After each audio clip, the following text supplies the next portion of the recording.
ଆଧୁନିକ ଓଡ଼ିଆ କବିତା ଆଲୋଚନା ପରିପ୍ରେକ୍ଷୀରେ ମୁଁ ବର୍ତ୍ତମାନ ପଦ୍ମଶ୍ରୀ ଡକ୍ଟର ସଚ୍ଚିଦାନନ୍ଦ ରାଉତରାୟଙ୍କ ଦ୍ୱାରା ରଚିତ ତାଙ୍କର ପାଣ୍ଡୁଲିପି କବିତା ପୁସ୍ତକରେ ସ୍ଥାନିତ ଅସମାପିକା କବିତା ଉପରେ ଲିଖିତ ଆଲୋଚନା କରୁଅଛି। ଏହି କବିତାଟି ମୋର MA ଶ୍ରେଣୀର ପାଠ୍ୟକ୍ରମରେ ସମ୍ବଲପୁର ବିଶ୍ୱବିଦ୍ୟାଳୟ ଅଧୀନରେ 1985ରୁ 1987 ମସିହା ମଧ୍ୟରେ କୋର୍ସରେ ଅନ୍ତର୍ଭୁକ୍ତ ହୋଇ ରହିଥିଲା। ମୋର sir professor doctor Adikanda Sahu ଏହି କବିତାଟିକୁ ପଢ଼ାଇଥିଲେ।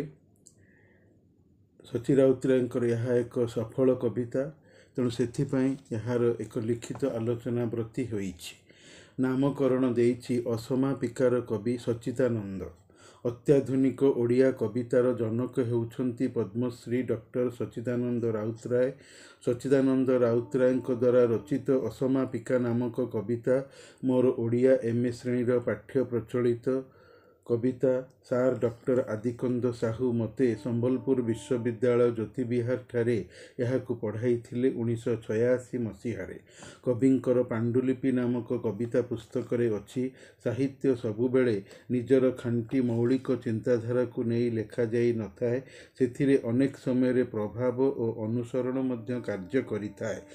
ଏହାର କାରଣ ହେଲା, ଯେଉଁ ପୂର୍ବ ସାହିତ୍ୟରୁ ପରବର୍ତ୍ତୀ ନୂତନ ସାହିତ୍ୟଟି ସୃଷ୍ଟି ହେବ, ତାହା ସର୍ଜିତ ପୂର୍ବବର୍ତ୍ତୀ ସାହିତ୍ୟରେ ରହିଥିବା ଅଭାବକୁ ଦେଖାଇ ସେଥିରେ ଆଉ ଏକ ନୂତନତାର ବାର୍ତ୍ତା ବହନ କରି ସମଧର୍ମୀ ସାହିତ୍ୟର ବହୁ ଆନୁଷଙ୍ଗିକ ଭାବଧାରାର ପ୍ରଦର୍ଶନ କରାଇଥାଏ।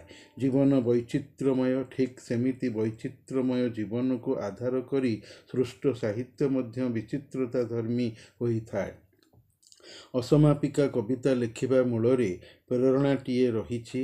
ସେହି ପ୍ରେରଣାର ଉନ୍ମାଦନାରେ ବଶବର୍ତ୍ତୀ ପ୍ରଭାବିତ ହୋଇ କବି ସଂଶିତ କବିତାଟିକୁ ସୃଷ୍ଟି କରିଛନ୍ତି।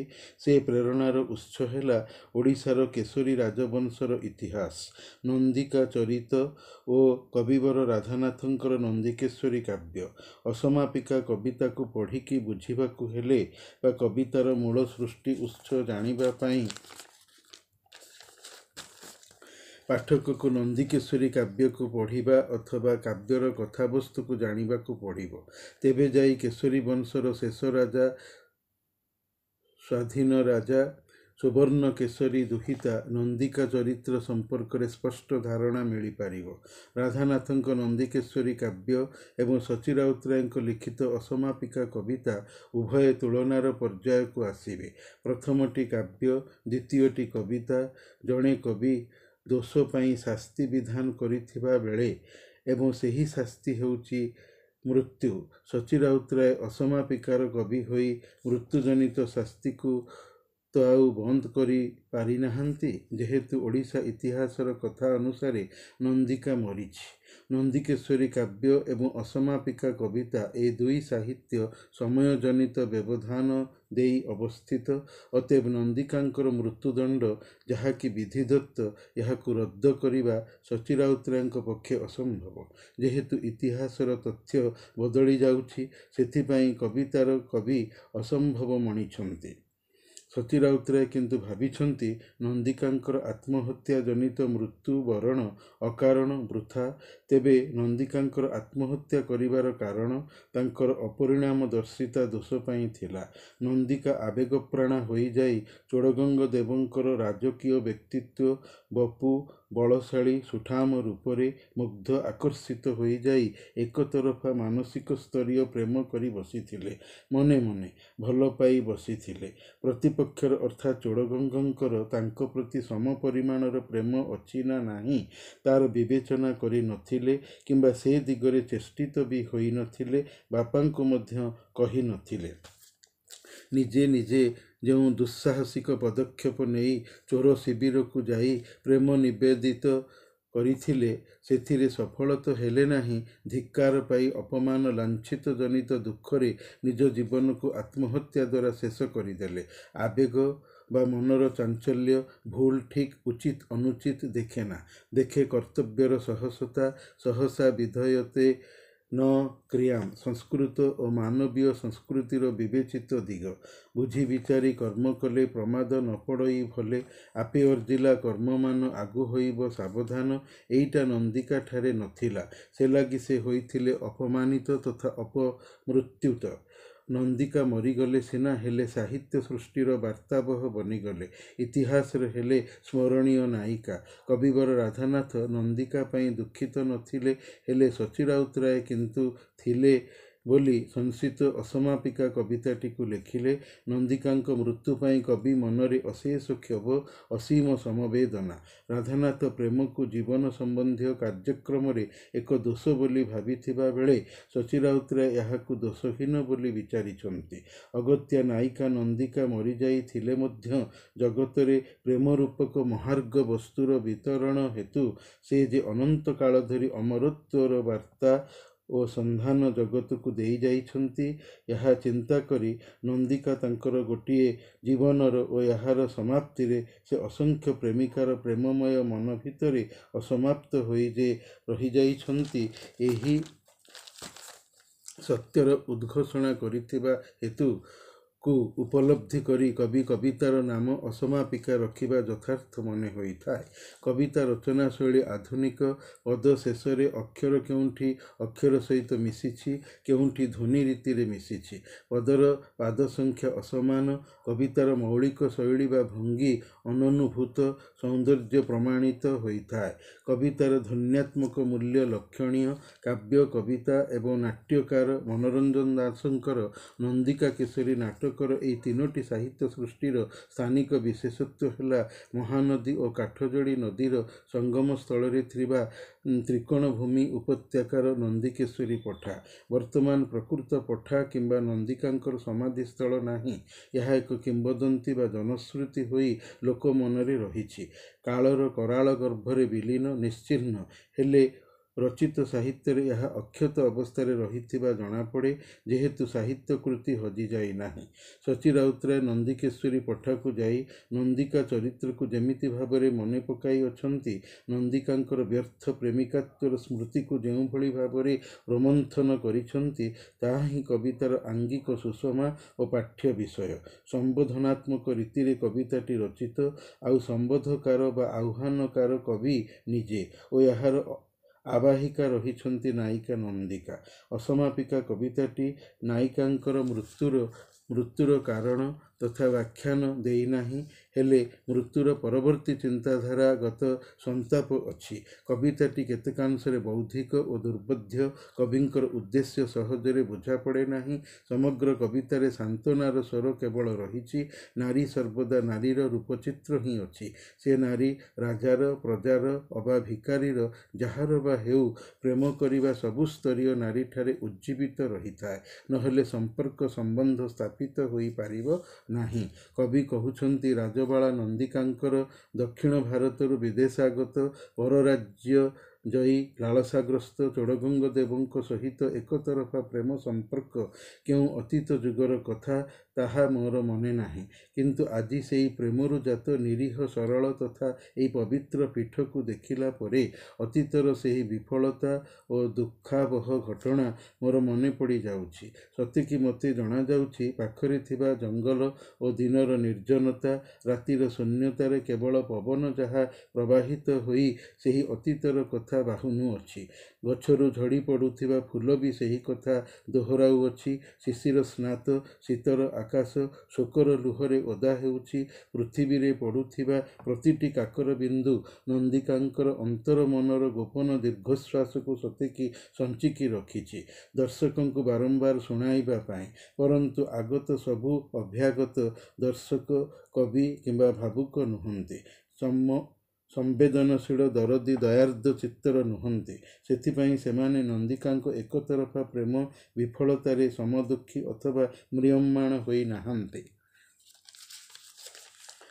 सेमानंक मन काम करी करी निद स्वकीय जीवनिक जंजाल सांसारिक समस्या को समाहित करी करी क्लांत अवसन्न जीवन युद्धरे सैनिक सेमाने अतएव नंदिकांकर व्यर्थ जीवन वृत्तांतर इतिहास को शुणिबा पाई सेमानक पाखरे समयर अभाव दर्शनीय स्थान थिबा कथा शुणी एमिति सहज भाव टिके ବୁଲି ଆସିଛନ୍ତି ଯାହା ଅନୁସନ୍ଧାନକୁ କିନ୍ତୁ ଚାହିଁ ନଥାନ୍ତି। ନନ୍ଦିକା ରାଜନନ୍ଦିନୀ ହେଲେ ବି ମୂଳତଃ ସେ ଜଣେ ନାରୀ। ଅଗତ୍ୟା ତାଙ୍କଠାରେ ପୁରୁଷ ପ୍ରତି ପ୍ରେମ ଭାବ ଆସକ୍ତି ମୋହ ରହିବା ଏକାନ୍ତ ସ୍ୱାଭାବିକ ସାଧାରଣ କଥା। ପୁଣି ନନ୍ଦିକା ଯେଉଁ ପୁରୁଷକୁ ମନେ ମନେ ଏକତରଫା ଭଲ ପାଇଛନ୍ତି ସେ ମଧ୍ୟ ତାଙ୍କ ଭଳି ରାଜପୁରୁଷ, ସାଧାରଣ ଇତର ପୁରୁଷ ନୁହନ୍ତି। ସେ ବୀର ପୁରୁଷ ଜଣକ ହୋଇପାରନ୍ତି ଶତ୍ରୁପକ୍ଷର, କିନ୍ତୁ ପ୍ରେମ ସମୟୋଚିତ ଶତ୍ରୁମିତ୍ର ଦେଖିନଥାଏ, ଦେଖେ ମନର ମେଳ ତଥା ଶାରୀରିକ ସୌଷ୍ଠବତାକୁ। କିନ୍ତୁ ନନ୍ଦିକାଙ୍କ କ୍ଷେତ୍ରରେ ମନର ମେଳ କେବଳ ତାଙ୍କର ନିଜର ଚୋଡ଼ଗଙ୍ଗଙ୍କ ତରଫରୁ ନୁହେଁ। ନାରୀ ମନକୁ ଅନୁଧ୍ୟାନ କଲେ ଜଣାଯାଇଥାଏ କି ନାରୀ ପୁରୁଷର ସୌନ୍ଦର୍ଯ୍ୟ ଅପେକ୍ଷା ତାର ଶାରୀରିକ ବଳିଷ୍ଠତା, ବୀରତ୍ୱ, ସାହସିକତାକୁ ହିଁ ଆଦରିଥାଏ। ଆଉ ଚୋଡ଼ଗଙ୍ଗଙ୍କ ଠାରେ ଏସବୁ ଅଛି। ସେଥିପାଇଁ ନନ୍ଦିକା ମନେ ମନେ ତାଙ୍କୁ ଭଲ ପାଇଛନ୍ତି। କ୍ଷୁଧିତା ପ୍ରାଣ ତାଙ୍କର ଖୋଜିଛି ଚୋଡ଼ଗଙ୍ଗ ଦେବଙ୍କ ସାନ୍ନିଧ୍ୟ ସଙ୍ଗମ। କିନ୍ତୁ ନୀତିବେତ୍ତା ଚୋଡ଼ଗଙ୍ଗ ଦେବ ପ୍ରେମର ମହତ୍ତ୍ୱ, ତାର ମହାନତାକୁ ଉପଲବ୍ଧି କରିବା ଅପେକ୍ଷା ନିଜର ବୀରତ୍ୱକୁ ଗୁରୁତ୍ୱ ଦେଇଛନ୍ତି। ସେ ଲାଗି ସେ ନନ୍ଦିକାଙ୍କୁ ଅପମାନିତ କରି ସମ୍ମାନର ସହିତ ଫେରାଇ ଦେଇଛନ୍ତି। ଲଜ୍ଜିତା ଅପମାନିତା ନନ୍ଦିକା ଅସହ୍ୟ ଲାଞ୍ଛିତ ମୁହଁକୁ ଦେଖାଇବା ଉଚିତ ନ ମଣି ବାଟରେ ଶିବିକା ଭିତରେ ଆତ୍ମହତ୍ୟା କରିଛନ୍ତି। କବିଙ୍କ ଭାଷାରେ ବ୍ୟର୍ଥ ସତ ମାଟିର ସପନ ଜୀବନର ବ୍ୟଙ୍ଗ ସମ ମରଣରେ କରେ ନିମନ୍ତ୍ରଣ। ତେଣୁ କହେ ରାଜାର ଦୁହିତା ତୁମେ ଉପେକ୍ଷିତା, ପାଇବାର ଅର୍ଥ ତୁମେ ଖୋଜିଅଛ କିନ୍ତୁ ପାଇନାହଁ। ଦେହ ଦୀପେ ଜାଳିଅଛ ଶିଖା ନୁହଁ ଅତି ଭୟାବହ। ହୋଇପାରିଥାନ୍ତ ଯାହା ତାହା ପାରିନାହଁ ହୋଇ, ଏ ରାତ୍ରିର ପକ୍ଷ ତଳେ ସେହି ଦୁଃଖ କାନ୍ଦେ କଇଁ କଇଁ। ନନ୍ଦିକାଙ୍କର ଏତାଦୃଶ ଜୀବନର ଦୁଃଖକୁ ଲକ୍ଷ୍ୟ କରି କବି ଦାର୍ଶନିକ ମନୋଭାବ ସମ୍ପନ୍ନ ହୋଇ କହିଛନ୍ତି, ଦୁନିଆରେ କେତେ କିଏ ଚାହେଁ ମାତ୍ର ପାଏ କେତେ ଜଣ। ରାଜବାଳା ନନ୍ଦିକାଙ୍କ ଦୃଷ୍ଟିରେ ଚୋଡ଼ଗଙ୍ଗ ଦେବଙ୍କୁ ଭଲ ପାଇବା ଜନିତ ତାଙ୍କର ପ୍ରେମମୟ ଅବସ୍ଥା ହିଁ ତାଙ୍କ ଜୀବନର ଏକମାତ୍ର ସଫଳତା। ନନ୍ଦିକା ବୁଝିଥିଲେ ପ୍ରେମ ବିହୀନ ଜୀବନ ପ୍ରକୃତରେ ଜୀବନ ନୁହେଁ। ଅପରପକ୍ଷରେ ନନ୍ଦିକାଙ୍କ ପ୍ରେମିକ ଓ ତାଙ୍କୁ ପରୋକ୍ଷରେ ମୃତ୍ୟୁ ଦେଇଥିବା ପରରାଜ୍ୟ ଲୁଣ୍ଠନକାରୀ ବୀରପୁରୁଷ ପୁଙ୍ଗବ ଆନ୍ଧ୍ର ଆଗତ ଚୋଡ଼ଗଙ୍ଗ ଦେବ ଯୁଦ୍ଧ କରିବାକୁ ହିଁ ଜୀବନର ଏକମାତ୍ର ଗତି, ଯେଉଁ ଗତି କି ଅତି କ୍ଷିପ୍ର, ବିଶ୍ରାମ ବିହୀନ, ପରରାଜ୍ୟ ଦଖଲ କରିବାର ମନୋଭାବ, ଯାହାକି ମନକୁ ତାଙ୍କର ଅସ୍ଥିର କରି ପକାଇଥିଲା, ଯାହାର ଭବିଷ୍ୟତରେ ରାଜ୍ୟ ଜୟର ଅଭିପ୍ସା ରହିଛି। ଯିଏ ନିଦରେ ମଧ୍ୟ ଯୁଦ୍ଧ କଥା କେବଳ ଅନିଦ୍ରା ହୋଇ ଭାବି ଚାଲିଥିବ, ଉଜାଗର ରହି ରାତି କଟାଏ, ସେ କଦାପି ଭାବିପାରେ ନାହିଁ ଯୁଦ୍ଧ କରିବାର ଏ ଧାରା ଜୀବନଠାରୁ କେବେ ହେଲେ ଅଲଗା ନ ହେଉ। ଜୀବନର ଏଇ ଦୁଇ ଲକ୍ଷ୍ୟ ପ୍ରେମ ଓ ଯୁଦ୍ଧ ଭିତରୁ ଯଦି ଗୋଟିଏ ନ ହୁଏ ତାହେଲେ ସେଠି ମନ ପ୍ରାଣ ଦେଇ ଭଲ ପାଉଥିବା ନାୟିକାର ଦୁର୍ଦ୍ଦଶାର ଆକସ୍ମିକ ମୃତ୍ୟୁ ଆସିବା ବିଚିତ୍ର କିଛି ନୁହେଁ। ତେଣୁ ସେ ମୃତ୍ୟୁକୁ କବି ବିଷାକ୍ତ ସାପ ସହ ତୁଳନା କରିଛନ୍ତି। ପ୍ରେମ ବ୍ୟବହାରରେ ନନ୍ଦିକା ଜୀବନର ଏହି ଅସମାପ୍ତ ଅବସ୍ଥା, ତାର ଭାବ୍ୟ ରୂପକୁ ଦେଖି କବିବର ରାଧାନାଥ ରାୟଙ୍କର କେଦାରଗୌରୀ ନାମକ କ୍ଷୁଦ୍ର କାବ୍ୟସ୍ଥିତ ଗୋଟିଏ ପଦ ମନେ ପଡ଼େ। ଧନ୍ୟ ସେ ପ୍ରୀତିକି ମରଣ ଭୀତିକି ପ୍ରୀତି ସେ ପାରଇ ଜିଣି, ଶିରୀଷ ମୃଦୁଳା ଲବଣୀ ପିତୁଳା ପ୍ରୀତି କଲା ସାହସିନୀ। ସଂସ୍କୃତ ଅସମାପିକା କବିତାରେ ମଧ୍ୟ ଏହି ଭାବକୁ ଲକ୍ଷ୍ୟ କରି କବି ଲେଖିଛନ୍ତି, ତୁମରି ସେ ପ୍ରେମଠାରୁ ତୁମେ ବଡ଼, ତେଣୁ ସାଥେ ତାର ତୁମରି ହୋଇନି ମୃତ୍ୟୁ, ତୁମକୁ ଯେ କରେ ଆବିଷ୍କାର। ଏପରି ବାକ୍ୟ କହିବାର ଉଦ୍ଦେଶ୍ୟ ହେଲା, ଜଗତରେ ମୃତ୍ୟୁଠାରୁ ଭୟଙ୍କର ଜିନିଷ ଅନ୍ୟ ଆଉ କିଛି ନାହିଁ। ପ୍ରେମ ଜଗତ ଭିତରର କଥା, ମୃତ୍ୟୁ ଜଗତ ବାହାରର କଥା। ବଞ୍ଚିଥିଲା ଜୀବନରେ ହିଁ ମଣିଷ ପ୍ରେମ କରେ, ମୃତ୍ୟୁର ଶରୀରରେ ପ୍ରେମ କରେ ନାହିଁ। ତେଣୁ ଯିଏ ମରିଯାଏ ସେ ଜଗତରୁ ବାହାରିଯାଏ। ଅତଏବ ସେଇ ମୃତ୍ୟୁର ଭୟଙ୍କରତା, ତାର ବିଭୀଷିକା ରୂପକୁ ସାମ୍ନା କରିବା ପାଇଁ ମଧ୍ୟ ନନ୍ଦିକା ପଛଘୁଞ୍ଚା ଦେଇନାହାନ୍ତି। ମୃତ୍ୟୁ ବରଣ କରି ଅଧିକନ୍ତୁ ତୁଚ୍ଛ ନାରୀ ଜୀବନରେ ବୀରତ୍ୱର ବାର୍ତ୍ତା ଦେଇଛନ୍ତି। ତାଙ୍କର ଏଭଳି ମୃତ୍ୟୁ ଜଗତରେ ପ୍ରେମ କରି ବଞ୍ଚିବାକୁ ଚାହୁଁଥିବା ପ୍ରତ୍ୟେକ ପ୍ରେମିକାଙ୍କୁ ନିର୍ଭୟୀ ତଥା ଗରବିଣୀ କରିଛି, କରିବ। ସେ ନିଜେ ବଞ୍ଚିପାରିଲେ ନାହିଁ, ପରନ୍ତୁ ନିଜ ମୃତ୍ୟୁଜନିତ ଦୁଃଖକୁ ଅନ୍ୟ ଆଖିରୁ ଲୁହ ବୁହାଇ ବଞ୍ଚିବାର ଯୋଜନା କରିଛନ୍ତି। ତେଣୁ କବିଙ୍କ ଭାଷାରେ ପାରିଲନି ବଞ୍ଚି ଯାହା ନିଜର ମୂଲ୍ୟରେ, ବଞ୍ଚିଥାଅ ଯଦି ଆନଚକ୍ଷେ ସୃଷ୍ଟି କରି ଲୋତକର ନଦୀ। ଅନ୍ୟର ଦୟା ଉପରେ ଭିକାରୀ ବଞ୍ଚେ, ପଥିକ ପାନ୍ଥଶାଳାରେ ବାସ କରେ। କବି ଭାବୁଛନ୍ତି ନନ୍ଦିକାଙ୍କର ମୃତ୍ୟୁ ପରବର୍ତ୍ତୀ ସ୍ମୃତିର ଜୀବନ ଠିକ୍ ସେହିଭଳି ଯେଉଁ ଦର୍ଶକ ନନ୍ଦିକେଶ୍ୱରୀ ପଠାକୁ ଆସିଲା, ନନ୍ଦିକା ଚରିତ୍ରର ଚିନ୍ତା ତାର ମନ ଏବଂ ମସ୍ତିଷ୍କକୁ ଆସିଲା, ମାନେ ନନ୍ଦିକା ଦର୍ଶନର ସେହି ମାନସିକତାରେ ମନେ ପକାଇବାର ଭିତରେ ହିଁ କିଛି ମୁହୂର୍ତ୍ତ ଏଇଭଳି ବଞ୍ଚି ବଞ୍ଚି ଇତିହାସର ସ୍ରଷ୍ଟା ହୋଇପାରିଛନ୍ତି। ସେ ନିଜେ ପ୍ରେମ ରୂପକ ସମ୍ପତ୍ତିକୁ ସଂଗ୍ରହ କରିପାରି ନାହାନ୍ତି, ଜୀବନରେ ଅସହାୟ ହୋଇ ଅନ୍ୟର ଦୟାର ପ୍ରାର୍ଥୀ ହୋଇଛନ୍ତି। ଯେହେତୁ ଲୋକେ ତାଙ୍କୁ ମନେ ପକାଇଛନ୍ତି ତାଙ୍କର ସମାଧି ପୀଠକୁ ଆସି, ହେଲେ କବିଙ୍କୁ ନନ୍ଦିକାଙ୍କର ନିର୍ଭରଶୀଳତା ଭଲ ଲାଗିନାହିଁ। ସେଥିପାଇଁ କହିଛନ୍ତି, ପାରିନ ସଂଗ୍ରହ କରି ଅସହାୟ କରିଛ ନିର୍ଭର, ଅପରର ଦୟା ପରେ କେତେ ଦିନ ରହିବ ଅମର। କବି ଏ ପ୍ରକାର ଚିନ୍ତାଧାରା ମନକୁ ଆଣିଥିଲେ ବି ଶେଷରେ କହିଛନ୍ତି, ନନ୍ଦିକା ପ୍ରେମ ପାଇଁ ମରିଥିଲେ ମଧ୍ୟ ତାଙ୍କର ଜୀବନ ଧନ୍ୟ ହୋଇଛି। ନିଜେ ନିରାଶାର ଅନ୍ଧାରରେ ରହିଥିଲେ ବି ସେ ଯେଉଁ ପ୍ରେମ ରୂପକ ଦୀପଶିଖାଟିଏ ନିଜ ଜୀବନ ରୂପକ ବଇଠାରେ ଜାଳି ଯାଇଛନ୍ତି, ତାହା ଯେ ଜଗତକୁ ଆଲୋକିତ କରୁଛି, ଏହା ନିଃସନ୍ଦେହ। ତାଙ୍କର ଜୀବନ ଦୀପର ପାଖରେ ମୃତ୍ୟୁର ଘନ କାଳିଆ ଛାଇ ଥଟ୍ଟା କରି ବିଦ୍ରୂପ କରି ନାଚୁଥିଲେ ବି ସେ ସେହି ଦୀପକୁ ନିଜର ଅକ୍ତିଆରରେ ରଖିପାରି ନାହିଁ। ତେଣୁ ନନ୍ଦିକା ମରି ମଧ୍ୟ ଅମର। ବାସ୍ତବିକ କବିତାଟି କ୍ଲାସିକ୍ ଶ୍ରେଣୀୟ ଉଚ୍ଚକୋଟୀର।